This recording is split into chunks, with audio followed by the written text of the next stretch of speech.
lari ke rumah orang lain.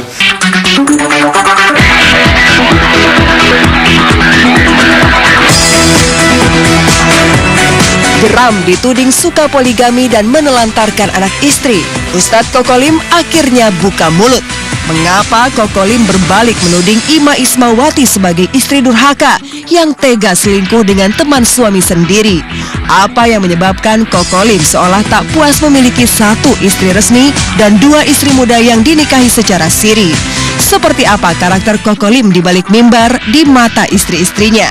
Bagaimana cara Kokolim bersikap adil terhadap anak-anak dan istri pertama dan istri muda?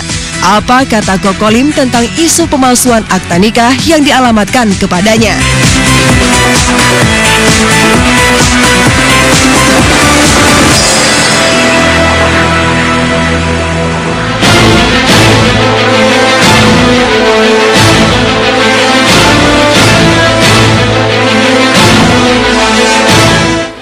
Dikabarkan doyan kawin dan menelantarkan anak istri, Ustadz Kokolim akhirnya buka suara. Ustadz yang memiliki nama Islam Muhammad Usman Ansori ini membantah semua tuduhan Ima Ismawati, istri pertamanya. Saat menggelar konferensi pers di kediamannya di kawasan Cibubur, Jakarta Timur semalam, Kokolim mengatakan bahwa Ima telah memutarbalikkan fakta. Menurut dai bernama asli Lim Hai Tai ini, konflik rumah tangganya berawal sejak Ima kepincut pria idaman lain. Ini yang saya sampaikan demi Allah, demi Rasul. Saya sampaikan semua ini tidak rekayasa. Bahkan saya ingin ngambil Quran, saya bersumpah di atas nama Quran, di atas nama Allah. Saya sampaikan ini benar apa adanya. Terjadi konflik kepada Ima Ismawati tahun 2009. Hanya masalah rumah tangga, dan Ima Ismawati ketika masalah rumah tangga selalu kabur ke rumah seorang pria. Ke rumah seorang pria berinisial A. Tidak mau saya sebutkan namanya. Fotonya ada di sini semuanya. Nah, ketika kenal sama beliau itulah rumah tangga saya hancur. Dia sempat melarikan diri 3 hari. Hanya masalah rumah tangga. Saya telepon supaya dia kembali lagi, tapi tetap rumah itu. Tapi saya tetap mengalah. 4 hari kemudian saya jemput dia.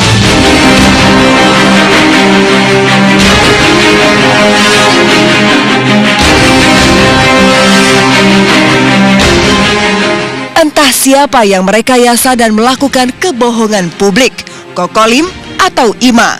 Yang pasti, hampir semua pernyataan Ima disanggah oleh Kokolim. Ustadz kelahiran Dumai, Riau, 17 Januari 1979 ini bahkan menyebut Ima sebagai istri durhaka lantaran tega menjalin skandal terlarang dengan pria yang dikenal baik oleh Kokolim.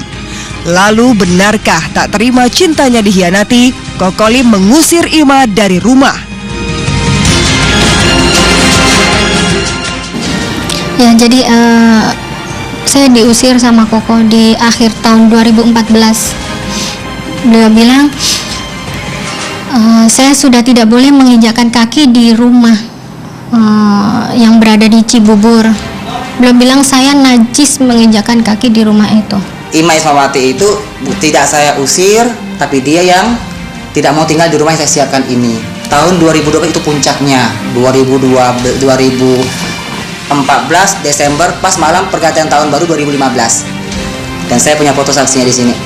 Keluarga saya kumpul semua di sini. Ini rumah sudah saya siapkan. Dia tidak mau pulang. Dia tidur di rumah pria yang ada di rumah pria yang tadi ini.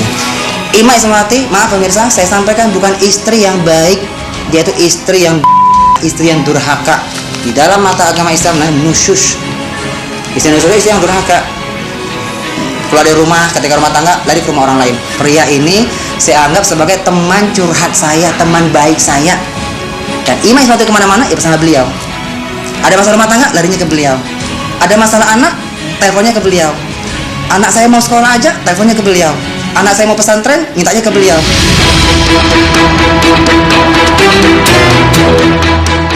Tentang tudingan KDRT yang dipermasalahkan Ima juga tak diakui Kokolim. Menurut dai yang menjadi mu'alaf pada 21 Juli 1994 ini berani bersumpah atas nama Tuhan bahwa dirinya tidak pernah memukul sang istri. Saya dipukul kepala bagian kanan sini. Jadi kalau saya mikir ada beban pikiran agak berat, pasti kambuh. dan sakitnya pasti sebelah sini. Demi Allah, demi Rasul, saya tidak pernah memukul Ima Ismawati. Yang ada, Ima Ismawati itu ketika saya nasihati dia melawan dengan cara yang kurang ajar, melawan dengan cara yang tidak etika seorang istri yang baik. Yang ada Ima Ismawati itu bukan saya pukul, kepalanya saya todong begini. Demi Allah, demi Rasulullah, ketika Ima Ismawati sama saya ketika ada masalah, Ima Ismawati itu kalau selalu ada masalah rumah tangga, kepalanya pernah dihantuk sendiri ke dinding. Bahkan kadang-kadang ambil pisau, tangannya mau dia potong sendiri depan anak saya.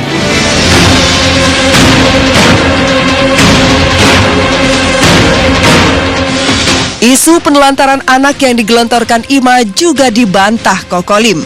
Dai yang bergelar Al-Hafiz lantaran kepiawaiannya dalam menghafal Al-Quran itu mengaku menafkahi 2 anak perempuan dari pernikahannya dengan Ima secara layak.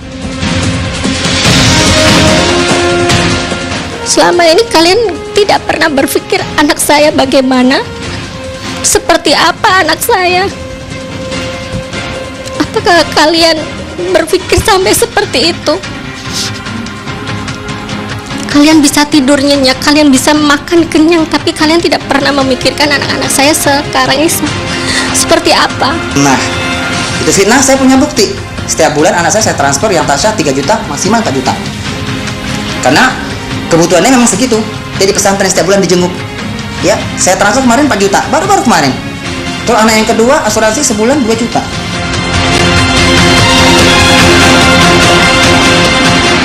Hanya saja Kokolim memang tidak mau mengabulkan gugatan material yang diajukan Ima ke pengadilan agama. Tuntutan itu apa pemirsa? Bayangkan, dia minta uang mut'ah 80 juta rupiah. Dalam kondisi seperti ini, rumah saya ini renovasi, saya punya hutang yang belum terbayar. Jadi mut'ah 80 juta, terus dia minta idah mut'ah 80 juta, alasannya karena dia melahirkan anak-anak. Saya mengatakan kepada dia, lahir itu saya tanggung semuanya, tidak saya penuhin. Saya penuhin itu sesuai sama mahar apa yang saya berikan kepada beliau. Itu bijaksana menurut saya. Pemirsa tahu, saya seorang yang bekerja sebagai seorang dai, seorang jasa gitu ya. Keuangan saya tidak menentu.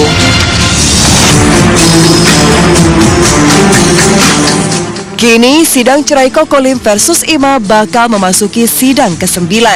Kokolim disebut-sebut absen panjang dari kursi panas pengadilan. Jika dirinya benar, apa yang ditakutkan Kokolim?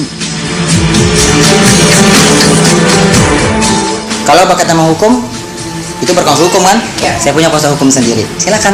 Ketika dia bisa membuktikan itu silakan. Itu saya serahkan sama Ima Ismawati. Sementara tanggal 21 November saya itu sudah mengajak Ima Ismawati dan pengacara untuk bertemu secara kekeluargaan.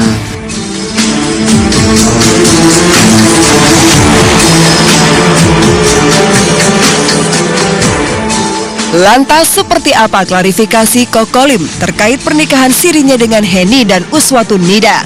Benarkah mereka belum dicerai Kokolim? Apa kata sederet selebriti dan ustadz tentang sikap Kokolim yang terkesan ingin membalas pengkhianatan sang istri dengan berpoligami?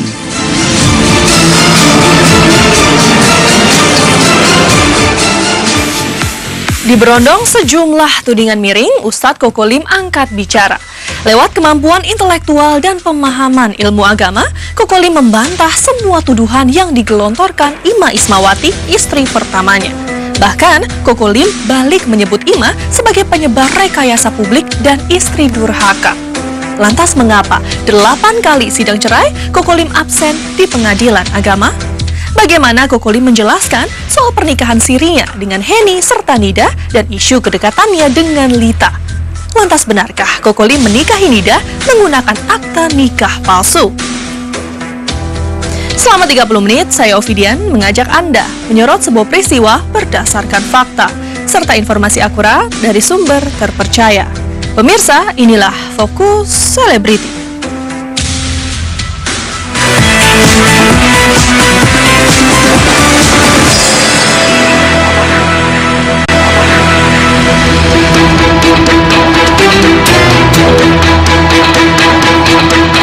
Pemirsa, kawin cerai seolah menjadi hal biasa bagi Ustadz Kokolim. Faktanya hanya karena rumah tangganya dengan Ima Ismawati, istri pertamanya, sedang mendapat ujian, Kokolim seolah menganggap berpoligami sebagai sebuah solusi. Setidaknya saat tak menemukan kesepakatan damai dengan istri pertamanya, Ustadz yang pernah menjadi finalis Mimbar Dai 2006 itu langsung menikahi gadis bernama Heni. Lalu mengapa Heni mau menikah dengan Kokolim meski ia tahu Kokolim sudah punya anak istri? Ketika ingin menikah si Heni, saya minta tanda tangan poligami ke pengadilan, dia tidak mau. Saya bikin pernyataan pun dia tidak mau tanda tangan. Akhirnya ketika saya ketemu sama Heni, saya akhirnya ketika sudah menikah, saya tahu ini istri baru saya. Istri pertama tidak menyetujui dia menikah lagi, gitu loh. Secara hitam di atas putih. Cuma mungkin secara batin, Koko merasa dia cuek. Terserah deh, Koko mau nikah lagi kayak mau punya simpenan, mau punya istri 1, 2 atau lebih dari 2, 3 gitu, silahkan gitu. Dari pernikahan pertamanya, Kokolim memang sudah memiliki 2 anak perempuan.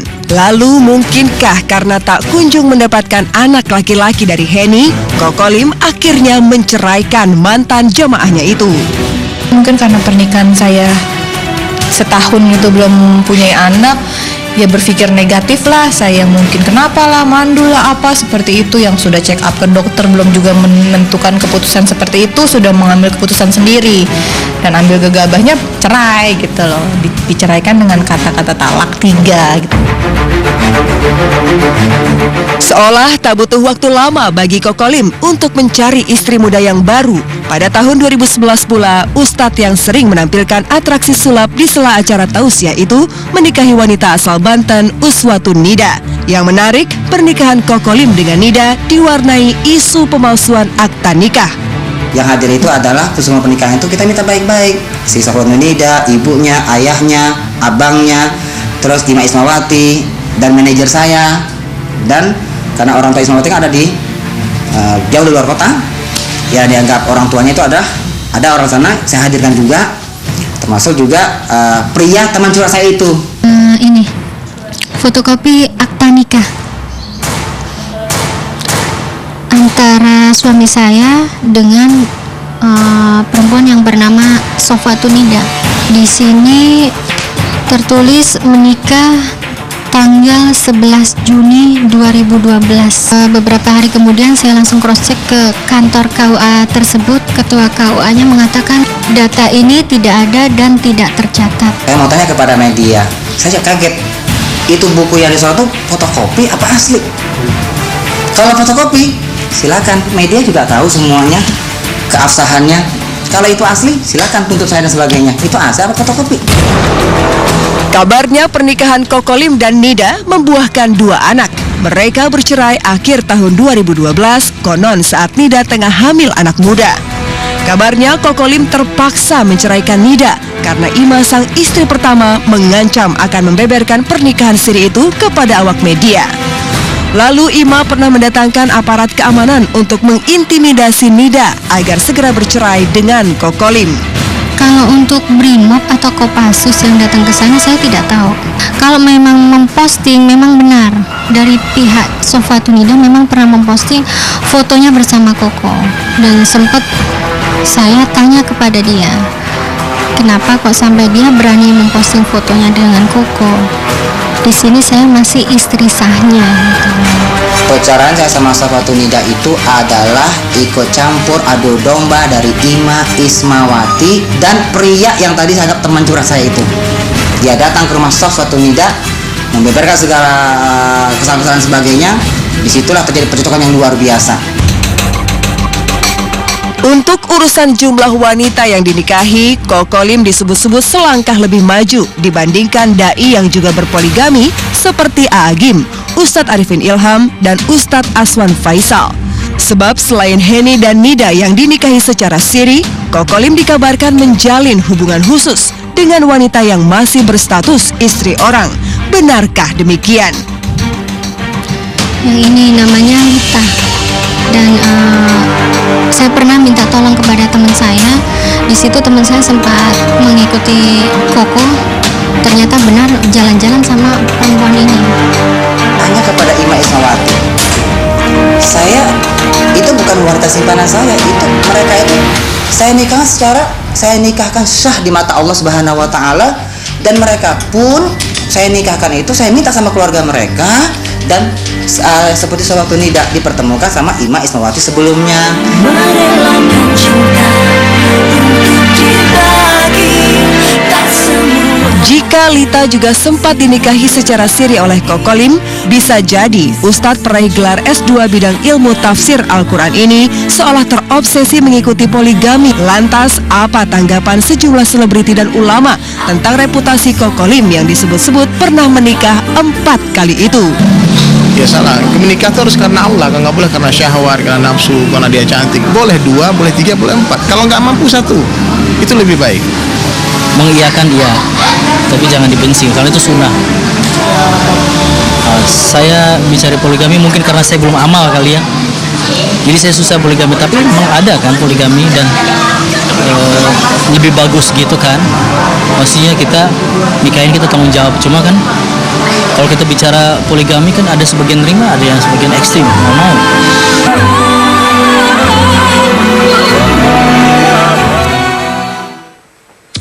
Rumah tangganya dengan Ima Ismawati diuji, Kokolim anggap poligami jadi solusi. Tak mendapat restu dari istri pertama, Kokolim nekat nikahi 2 perempuan secara siri di tahun yang sama. Kabarnya untuk urusan jumlah wanita yang dinikahi dan dicerai, Kokolim selangkah lebih maju dibandingkan dai lain yang juga mengusung poligami. Lantas bagaimana dengan urusan menafkahi anak-anaknya? Masihkah Kokolim lebih maju ketimbang dai yang berpoligami?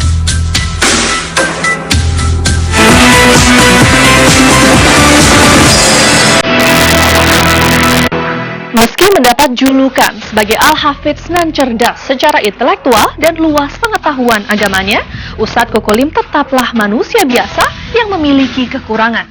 Jangankan meraih sakinah, mawadah, dan warohmah, rumah tangganya dengan sejumlah wanita tak satu pun yang mampu bertahan hingga saat ini. Sang Ustadz bahkan tengah bersiap-siap menyambut ketuk palu hakim terkait perceraiannya dengan Ima Ismawati.